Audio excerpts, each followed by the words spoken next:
There's no guarantee to free speech on misinformation or hate speech, and especially around our democracy. There has to be a responsibility that is placed on these social media sites to understand their power. Free speech is under attack across the globe.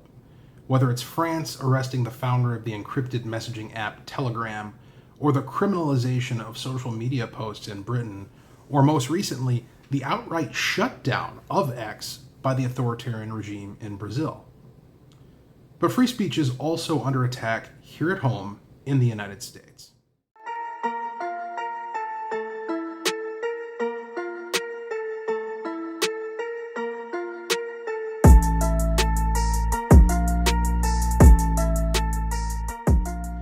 We're in the middle of a presidential election, and both of the candidates on the Democrat ticket, both Kamala Harris and Tim Walz, have each made explicit statements condemning the free exchange of ideas. Within the last 48 hours, Minnesota Attorney General Keith Ellison, who works alongside Walz in the executive branch of state government, put out a post on X thanking Brazil after that country's Supreme Court doubled down on the suppression of the X platform and the punishment of Brazilian citizens for posting on X.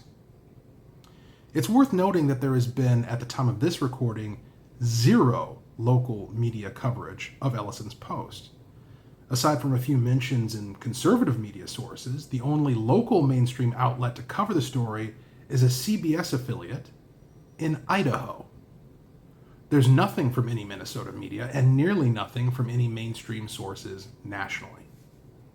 Now, the temptation here is to shrug it off and chalk it up to the mainstream media just being the mainstream media.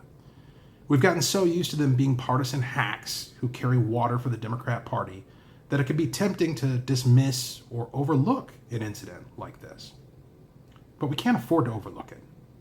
Not while free speech is under persistent attack across the globe, and not while both candidates on the Democrat presidential ticket have made explicit comments undermining the First Amendment to the United States Constitution.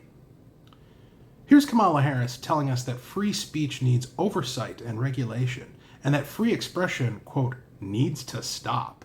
He has lost his privileges and it should be taken down. And the bottom line is that you can't say that you have one rule for Facebook and you have a different rule for Twitter.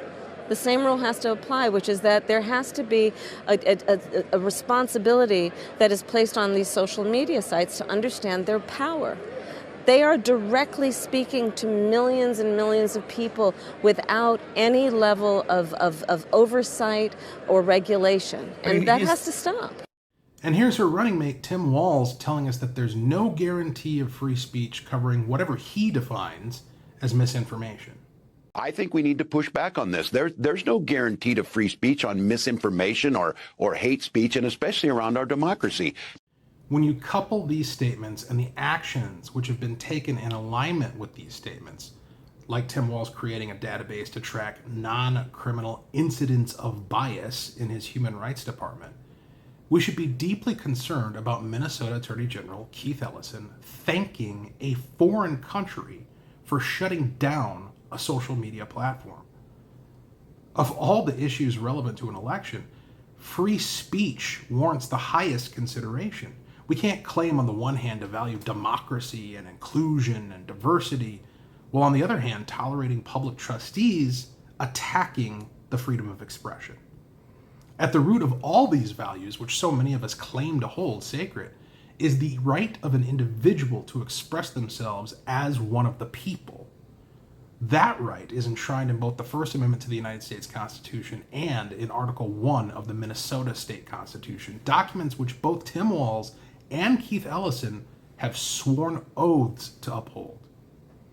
These comments by Harris, Walz, and Ellison directly betray the oaths that each of them have taken multiple times. At the very least, we should be having a public conversation about that. And that's where the media comes in. That's their role. They're tasked with the sacred public trust of shedding light on the sentiments and actions of public officials and candidates for public office, especially during an election. And yet, from Minnesota media and mainstream sources, we get crickets. Now, it's worth sharing a message here directed straight at those media outlets. I'd like to do that now. I'm speaking directly to local Minnesota media, and I hope you're listening, because this is more than a rebuke. It's a call to purpose. For years now, we've had an ongoing national conversation about the value of democracy and the many alleged threats to democracy supposedly posed by conservatives and Republicans. You've been part of that conversation, writing countless pieces echoing the sentiment that democracy is under threat and something needs to be done to save it. But democratic processes only work if the people participating in them have the information they need to make informed decisions. And that's supposed to be your job. You, as the media, are supposed to report on the sentiments, statements, agendas, and actions of those who hold or seek the public's trust. When you fail to do that, as you are failing here and now by refusing to cover this Keith Ellison story, and failing to scrutinize the attacks upon free speech made by the Democrat candidates for president and vice president, not only are you abdicating a sacred responsibility, you're doing increasing irreparable damage to your industry as an institution. Trust in the media is at an all-time low, especially when you look at anyone outside the Democrat Party, not just Republicans, but independents as well. And when that trust falls below a certain point, people won't believe you when you actually do report on something. And that's bad for democracy, which you claim to care so much about. The electorate cannot make informed decisions without a robust and engaged and diverse media. To put it frankly, we need you. It's all incredibly ironic because it's precisely the failure of the mainstream media to provide robust reporting and analysis which has created the niche for a platform like X to fill.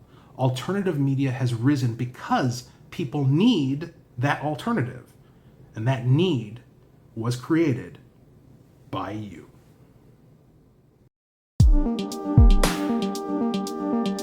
Liberty's Ledger with Walter Hudson.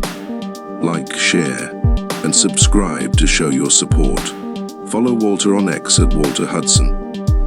Visit hudsonformn.com.